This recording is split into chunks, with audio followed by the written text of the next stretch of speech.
Today, I'm going to read the story, Make Way for the Ducklings. It is written and illustrated by Robert Mikowski.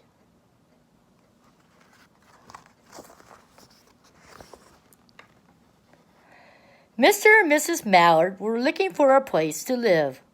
But every time Mr. Mallard saw what looked like a nice place, Miss Mallard said it was no good. There were sure to be foxes in the woods or turtles in the water, and she was not going to raise a family where there might be foxes or turtles. So they just flew on and on.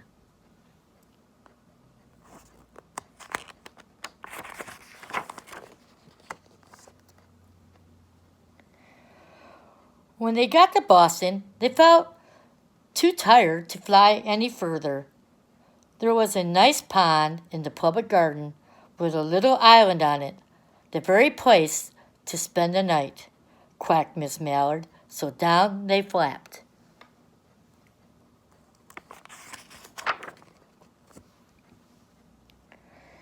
Next morning, they fished for their breakfast in the mud at the bottom of the pond, but they didn't find much.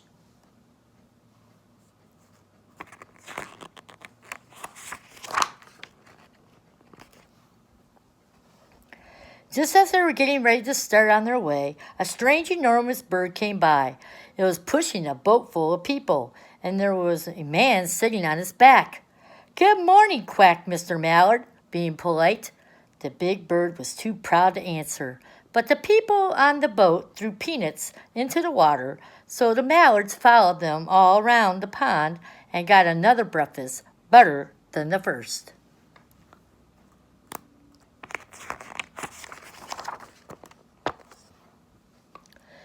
"I like this place," said Miss Mallard, as they climbed out onto the bank and waddled along. "Why don't we build a nest and raise our ducklings right in this pond?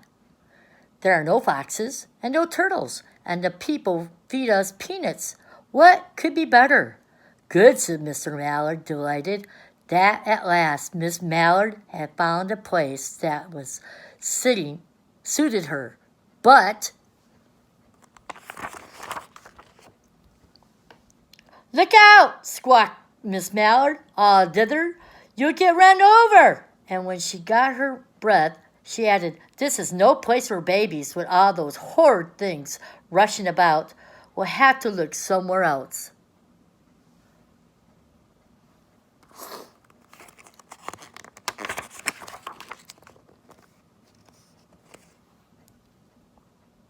So they flew over to Beacon Hill and around the State House, but there was no place there.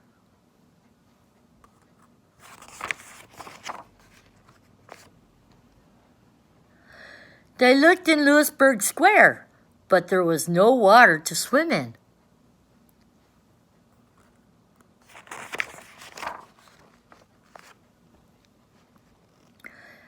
Then they flew over the Charles River. "This is better," quacked Mr. Mallard. "That island looks like a nice, quiet place, and it's only a little ways from the public garden." "Yes," said Miss Mallard, remembering the peanuts. "That looks like just the right place to hatch ducklings."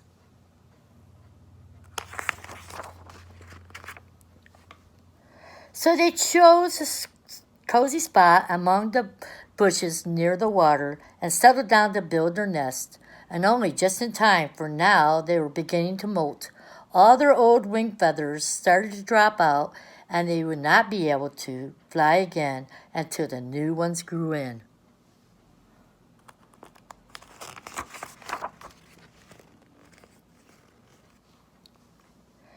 But of course they could swim, and the day they swam over to the park on to the river bank, and there they met a policeman called Michael. Michael fed them peanuts, and after that, the Mallards called on Michael every day.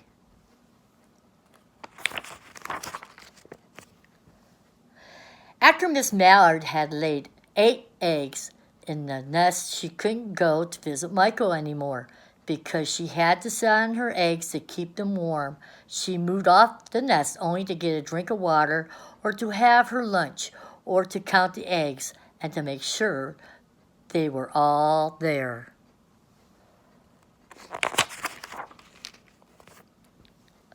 One day the ducklings hatched out. First came Jack, then Clack, then Lack, then Mack, and Knack, and Whack, and Pack, and Quack. Mr. and Mrs. Mallard were bursting with pride.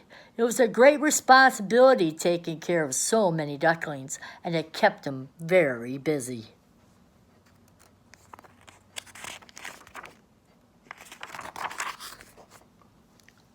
One day, Mr. Mallard decided he'd like to take a trip to see the rest of the river was like further on, so off he set. "I'll meet you in a week in the public garden," he quacked over his shoulder. "Take good care of the ducklings." "Don't you worry," said Miss Mallard. "I know all about bringing up children," and she did.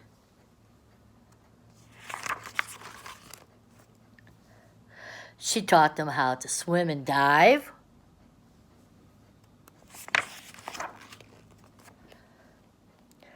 She taught them to walk in a line and to come when they were called, and to keep them a safe distance from bikes and scooters and other things with wheels.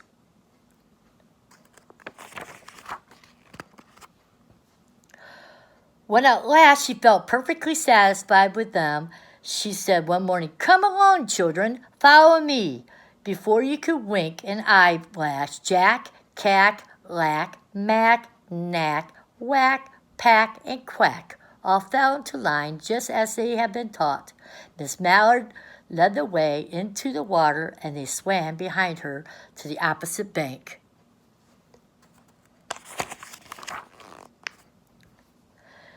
There they waded ashore and waddled along until they came into the highway.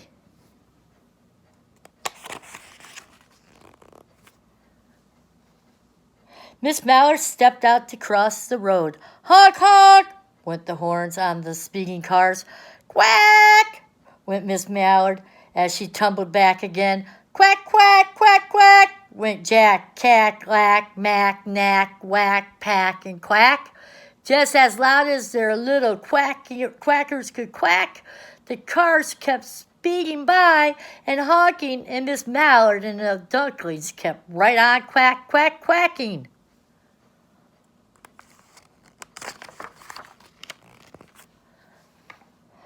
They made such a noise that Michael came running, waving his arms and blowing his whistle.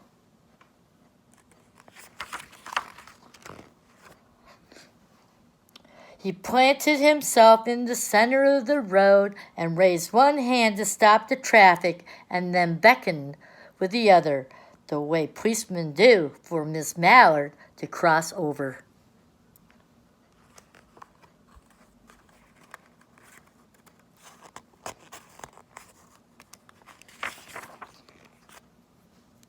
As soon as Miss Mallard and the ducklings were safe on the other side and on their way down to Mount Vernon Street, Michael rushed back to his police booth.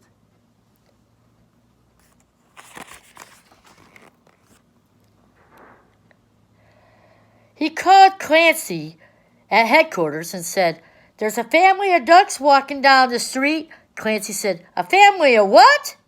Ducks?" yelled Michael. "Send a police car, quick!"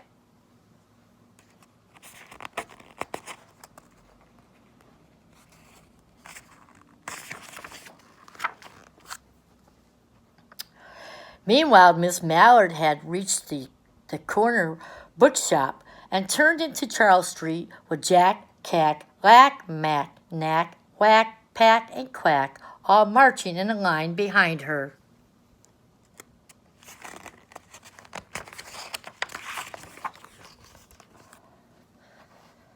Everyone stared, and an old lady from Beacon Hill said, "Isn't it amazing?" And the man who swept the streets said, "Well, now, ain't that nice?" And when Miss Mallard heard them, she was so proud she tipped her nose in the air and walked along with an extra swing in her waddle.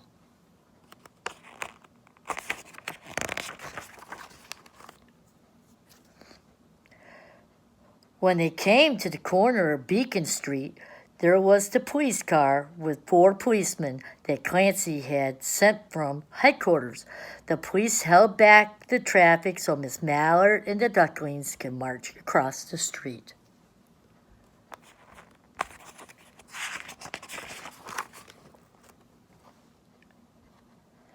Right into the public garden.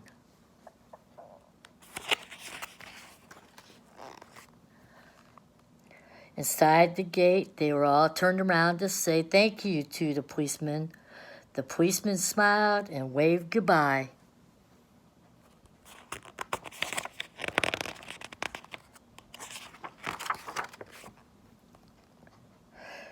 When they reached the pond and swam across to the little island, there was Mr. Mallard waiting for the children, just as he promised.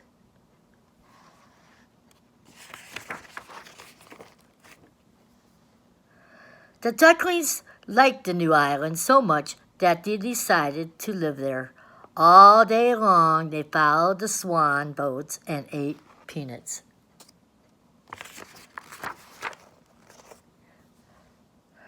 And when night falls, they swim to their little island and go to sleep.